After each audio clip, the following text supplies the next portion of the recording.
இன்னும் 7 ரன்ஸ். ஐயோ, இன்னொரு 6 அடிச்சா 99ல இருப்பாருங்க. எப்படியாவது அந்த 6 கொட்டி 7 கொடுக்கலாமா? நம்ம ஐசிசி கிட்ட பேசலாமா? ஒரு நோ பால் போடலாம்.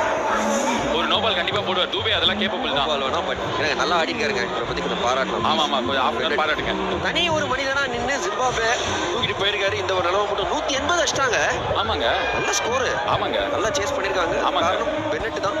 93 ரன் இந்தியாவுக்கு எதிராக அடிச்சிருக்காருல்ல. இல்ல அவர் பாராட்டுகள். 100 அடிக்கணும். ஸோ அவர் தான் இந்த டோர்னமெண்ட்ல ஹையஸ்ட் ரன் கேட்டர் லிஸ்ட்ல 2வது எடுத்திருக்காரு பென்னட். நிறைய அன்சங் ஹீரோஸ் இருந்திருக்காங்க இந்த வேர்ல்ட் கப் பொறுத்த வரைக்கும். லாஸ்ட் பால் மற்றும் ஒரு 6 ஒரு 97ல நாட் அவுட்ல இருப்பாரு. இன்னும் ஒரு பால் தூபே இன்னும் ஒரு பால் போடுங்க. 7 பால் போடுங்க ஏங்க தூபே ப்ளீஸ். ஓ, இந்தியா ஜெயிச்சு விட்டது.